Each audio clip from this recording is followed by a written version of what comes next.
Hello, tomato పప్పు ఈ విధంగా ట్రై చేయండి, చాలా బాగుంటుంది. ప్రెషర్ కుక్కర్లో 1 కప్పు కందిపప్పు, 1/2 కప్పు పెసరపప్పు, టొమాటోస్ వేసి ఉడికించండి పసుపు నూనె వేసి. తర్వాత ఇందులో తగినన్ని వాటర్ వేసి మిక్స్ చేసేసుకోండి. నెక్స్ట్ ఇందులో కలపడానికి పక్కన ఒక కడాయిలో నూనె వేసి వేడి చేసుకొని ఆవాలు, జీలకర్ర, ఎండుమిర్చి, అలాగే ఎల్లిపాయలు దంచి కొట్టి వేసి కరివేపాకు కూడా వేసి బాగా ఫ్రై చేసుకొని టొమాటోస్ ఈ విధంగా కట్ చేసేసుకొని ఇందులో వేసుకొని బాగా మగ్గించుకోవాలి.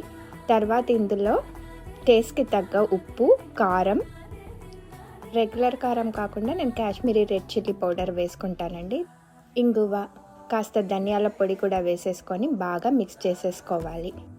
ఇవన్నీ కూడా పట్టిన తర్వాత దీంట్లో కొద్దిగా కొత్తిమీర కాడలు వేసేసుకొని చివరిగా ఈ పేస్ట్ అంతా పప్పులో వేసి బాగా మిక్స్ చేసేసుకొని 1 నిమిషం ఉడికించుకుంటే గనక ఎంతో టేస్టీగా ఉండే టొమాటో కంది పెసరపప్పు రెడీ.